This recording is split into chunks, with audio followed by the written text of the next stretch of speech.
we involve them in the care of the patient from day one. They're physically with them here in therapy, whether it's physical therapy, occupational therapy, in the physician's office, the whole 9 yards. We make sure they're involved. So again, they really provide that, again, real life safety for the patient when they're not with us, but also the patient gets maximum effect from everything we do when we work in tandem with that family member care provider.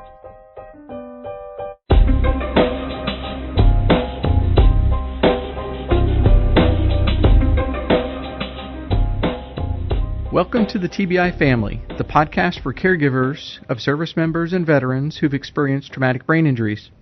This program is produced by the Defense and Veterans Brain Injury Center, otherwise known as DVBIC. I'm your host, Dr. Scott Livingston. Communication between a service member or veteran's caregiver and their healthcare provider is an important element of their recovery. Caregivers can experience frustrations when it comes to communicating with providers, and providers rely on clear communication to best provide for veterans and service members. The TBI Family's Myron Goodman, hello, and Sydney Hines, hey there, recently spoke with both providers and caregivers to better understand how they can work together to provide for their patients and loved ones. So the two of you went out to speak with providers and family caregivers about the ways they interact on behalf of service members and veterans. Yes, I spoke with Sharon Grassi and Jessica Rodriguez, who are a mother and a spouse, respectively, to veterans. And I had the opportunity to speak with Dr. Medha Shah, who is an attending physician at the Washington, D.C. VA Medical Center, and with Steve Springer, a nurse practitioner at Walter Reed National Military Medical Center. Myron, what did caregivers have to say about their role? Well, Sharon and Jessica both spoke about the transitions necessary to become a full-time caregiver. To me, becoming an advocate means supporting or speaking on behalf of my loved one, helping request services for them, helping them find adequate care, finding competent specialists that have a background in that type of injury that he has, which is blast exposure, really trying to work with those healthcare team members and getting them to communicate together and really just being a voice for him. That's the biggest role as an advocate. Becoming an advocate for me really meant understanding what the person that I'm advocating for needs, and that is a huge education in what do they want me to do, what does my son need from me, what is he expecting, and then when I came to that term of, defining my role for him, then I could really reach into the different diagnoses that he had and try to understand them better, because it was really difficult for me, not coming from a medical background, to advocate for someone outside of my own experience, my own norm.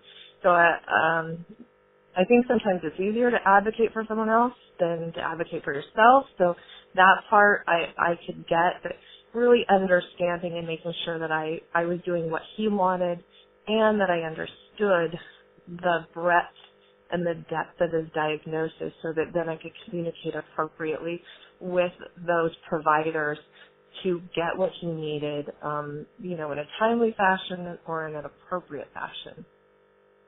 So you can see that Sharon and Jessica have had to overcome a lot of challenges in this transition. The providers I spoke to were very conscious of these challenges. Steve Springer emphasized that caregivers are vital in helping the provider deliver optimum care. They're what we call a care extender for us. They work in tandem with what we do. We're only with the patient a few hours a day. These people are with them 24/7. They feel a real-time life safety role for the patient. Is the patient taking his medications? Or are there things that we don't see when we're with the patient that have come up medically? Or are there psychiatric issues or traumatic brain injury issues that we may not be aware of, which are impacting the patient's behavior and also their overall recovery? So from my experience, this rings true, that providers do rely on caregivers to be there even when they can't be. That's right. And in that same vein, Dr. Shaw emphasized that the caregiver may see things that the provider does not. You may be someone who's able to understand them much better, and so you become their voice in that way. And that's from a medical perspective. But then from the non-medical perspective, I'm really thinking about the overall biopsychosocial factors in your home, and how that environment has changed, and what some of the things that you're seeing in your house is just basic stuff that looks different from where you'd like it to be. The caregivers can be the eyes and the ears of the provider, but they obviously can't do it on their own. That's absolutely right. Steve Springer made a point of explaining the resources available to caregivers. Specific support, the biggest ones obviously are you got the Red Cross, the USO, Fisher House. There are a variety of other nonprofits that are out there that provide local support. There are several we use here. They're really good for the non-specific things that are not covered by the military itself. Good example, you have a wife that has a newborn, they need a baby stroller, they didn't bring it with them. That's when you would call one of these support groups and say, look, I need a stroller and 2 boxes of diapers, and literally within the hour, usually you have double what you asked for in the office. But again, making sure that this information gets to that wounded warrior and that family member is key. A lot of times, early into their hospitalization, myself and other people will do more of that coordination for them. As they progress further down the road, we ask them, again, especially for our traumatic brain injury folks, to assume that role of asking for the support. 1, we want them to establish a relationship, and 2, we want to see how they can actually handle activities of daily living. Are they going to be able to reintegrate back into society successfully? Because sometimes you can do too much for people.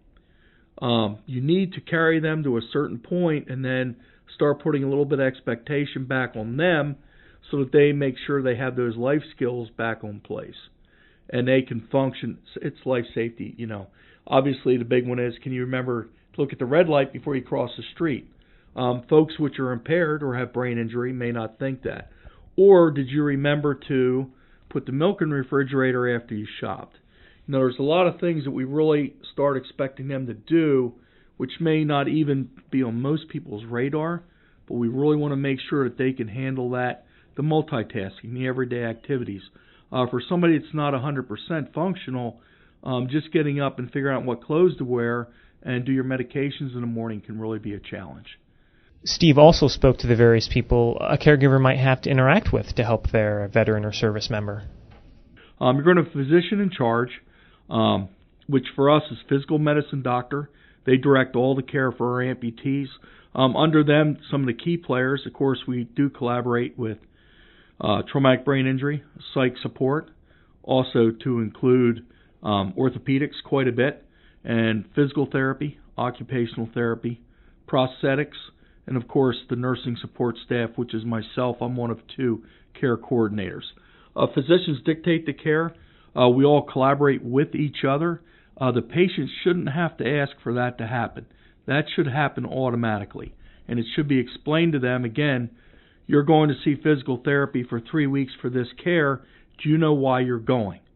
What are your questions? What are your concerns? What goals do you expect us to meet for you at the end of that care? It may seem simple, but a lot of people are intimidated by healthcare in general. They're really reluctant to talk and ask the questions they need to. It's important. They're receiving the care. We're working for them. They need to let us know what their expectations are. And of course, that's back to that open communication again. We recommend things because, again, we do tend to be the experts in our field, but we want to collaborate with the patient to make sure we're meeting their goals too at the same time. That can be a lot for a caregiver to take in, especially if they're new to the role. It can be a very stressful time.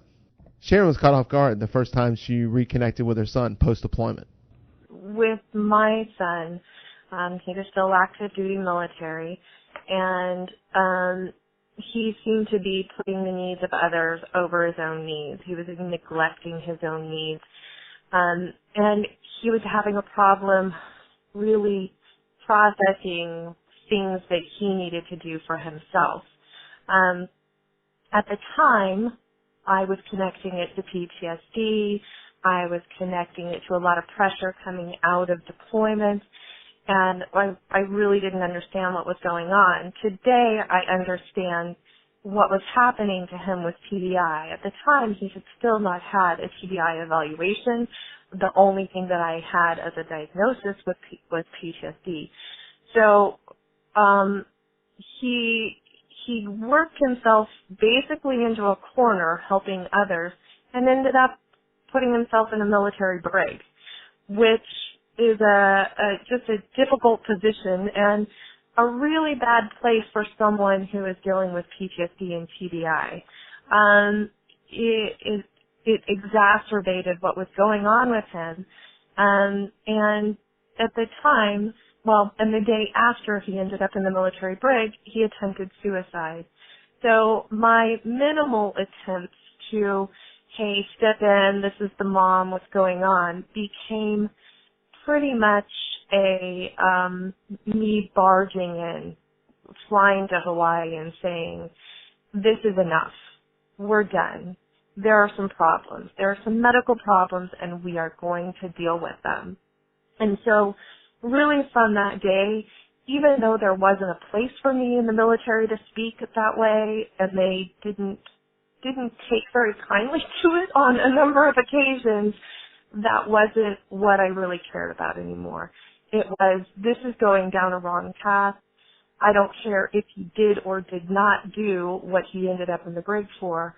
You will take care of him. You will identify whether any of this took a part in getting him to this point, and we will take care of him. So really, the day after suicide was a very big turning point for me.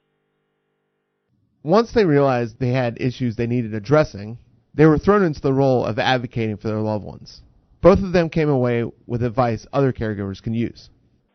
Look into brain injury-related resources in your state. Make sure that you write them down, what they do, what they can do, and what they cannot help you with. Really start developing a support network for yourself to help your loved one that has brain injury. Some of the best ways to do that is through researching. Learn as much as you can about the type of injury that your loved one has. And that could be researching it online. It could be finding a specialist that just deals with that type of injury. And they could be out of state. They could be the country.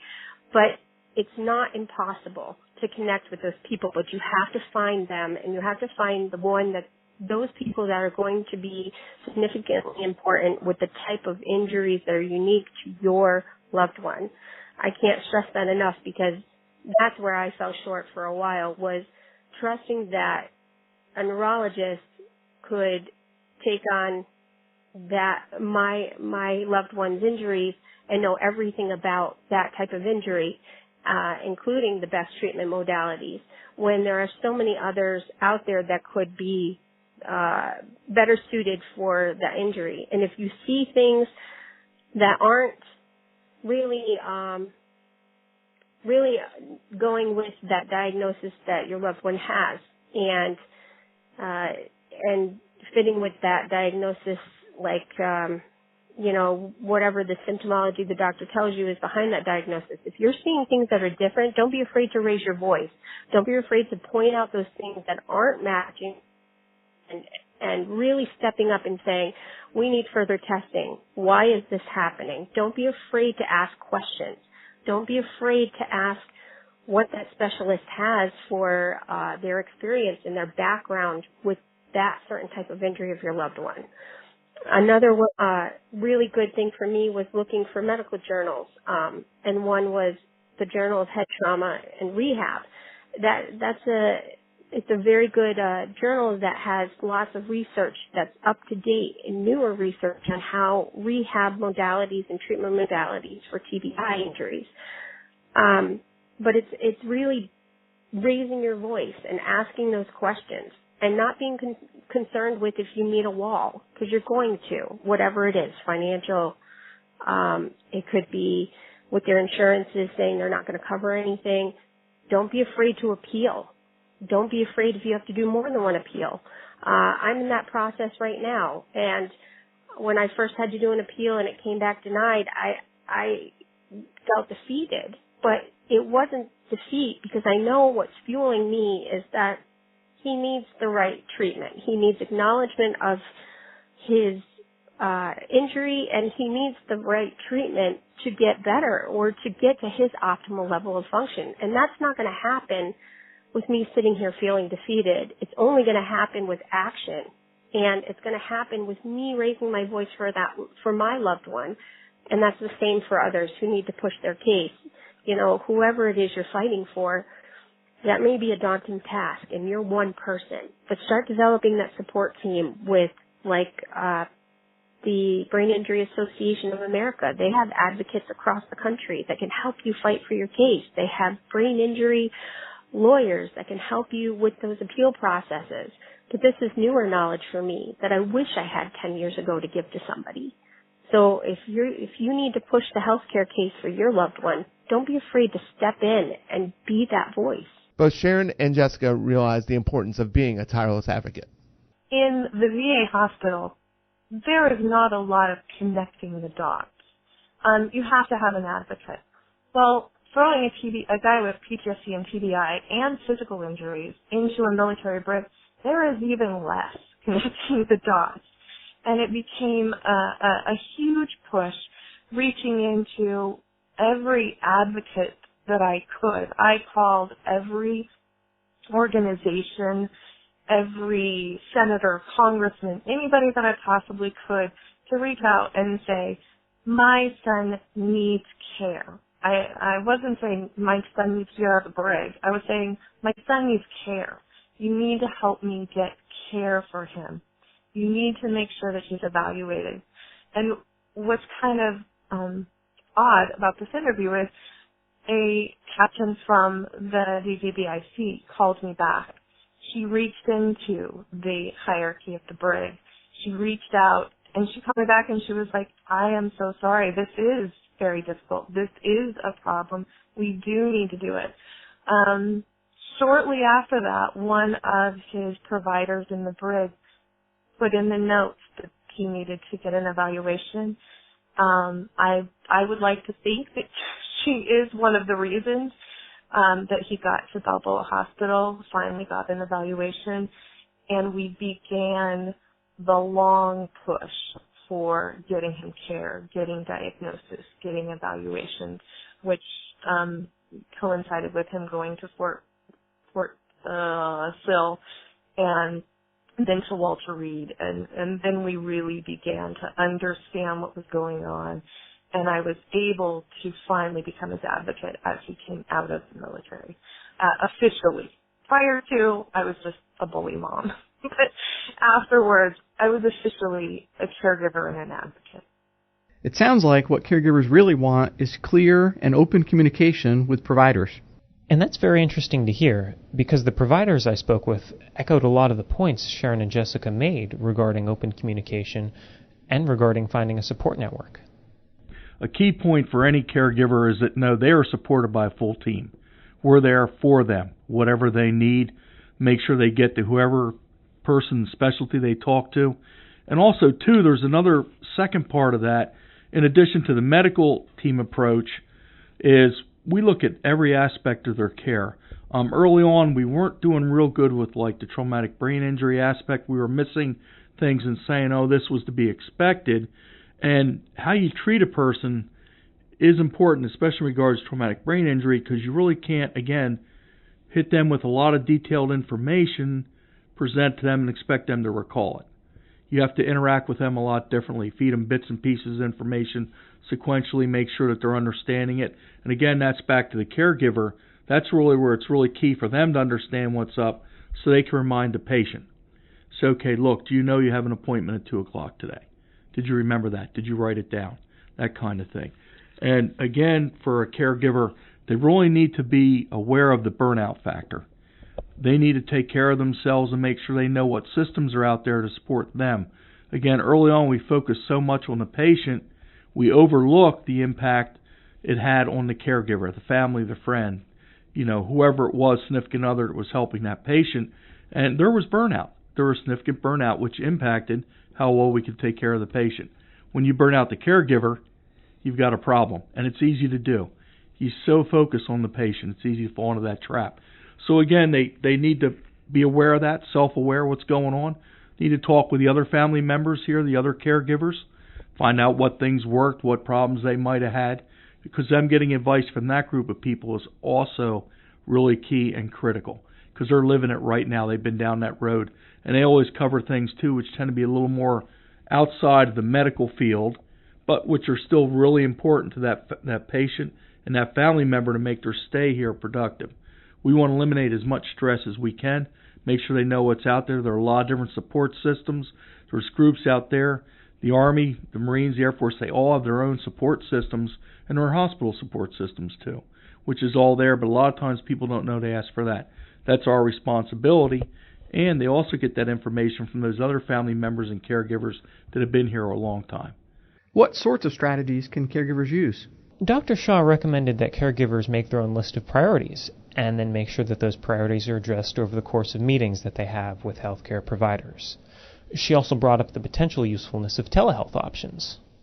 I hope that if they are not aware of it, that telehealth and secure messaging and some of the other technology that we have now to connect patients and the patient's care unit with their clinician, even if their clinician is not close by, it's really remarkable. And I have been able to get so much information that I otherwise can't get, and not exactly real time, but sometimes real time. I can see a patient's home. A caregiver doesn't have to tell me what's wrong and hope that I'm envisioning things correctly. She can walk me around his or her environment and say, this is what it looks like, and this is what's happening. And it's really, I don't know, it's pretty fantastic. So it sounds like providers can benefit from open communication as well. Absolutely. Steve Springer emphasized that caregivers should feel encouraged to voice any and all concerns that they have. We always encourage open line of communication with any provider on any subject that patient or family member has a question about. We are constantly asking, interacting with them. I know personally, I make it a point to talk with as many of my patients every day as I can. The office door is always open. I always return all call and email within at least 8 hours, if not one business day. That's just a personal standard I set. And I want to have a good work relationship with all of the patients, their family member, and the other providers on the team. I can honestly say in all my 15 years here, I've never had a negative interaction with another healthcare provider on the amputee care team. It is always about the patient, the family member providing the best care we can. And again, it's the responsibility of the patient and the caregiver to let us know what's going on. They have to talk to us constantly. If something we're doing is not working, let us know. We'll change it. We're working for them. We want to make sure we give them the best result it's possible in regards to medical care. And we really want them to talk to us. And again, the family is the key.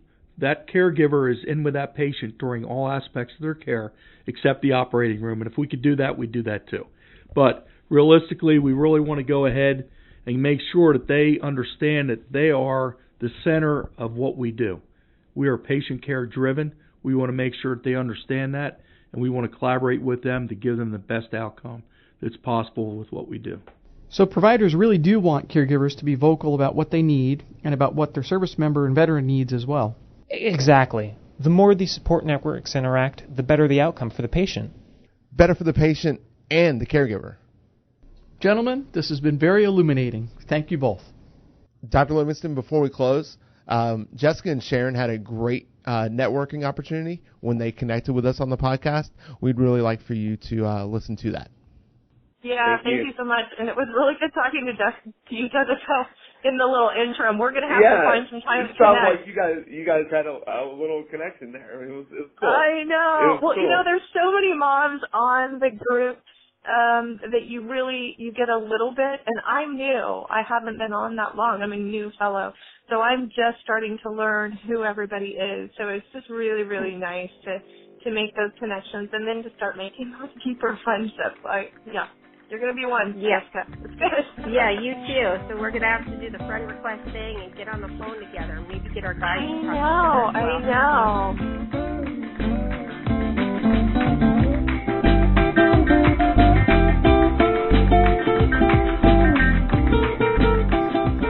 For more information on advocating for your service member or veteran, and resources available to caregivers, check out the Family Caregiver Curriculum at dvbic.deco.mil.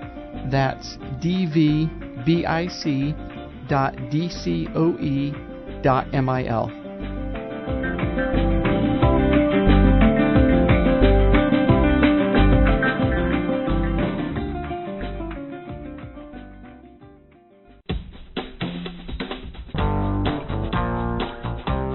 The TBI Family is produced and edited by Sydney Hines and is hosted by me, Dr. Scott Livingston. It's a product of the Defense and Veterans Brain Injury Center, led by Acting Director Kathy Helmick, and the Defense Health Agency's Research and Development Directorate, commanded by Rear Admiral Mary Riggs. Thanks this week to Mark Oswell and Steve Springer from the Walter Reed National Military Medical Center, Sarah Cox and Maida Shaw of the Washington, D.C. VA Medical Center, and Taylor Leeming of the Elizabeth Dole Foundation, who helped coordinate the interviews with Sharon Grassi and Jessica Rodriguez. Thank you for listening.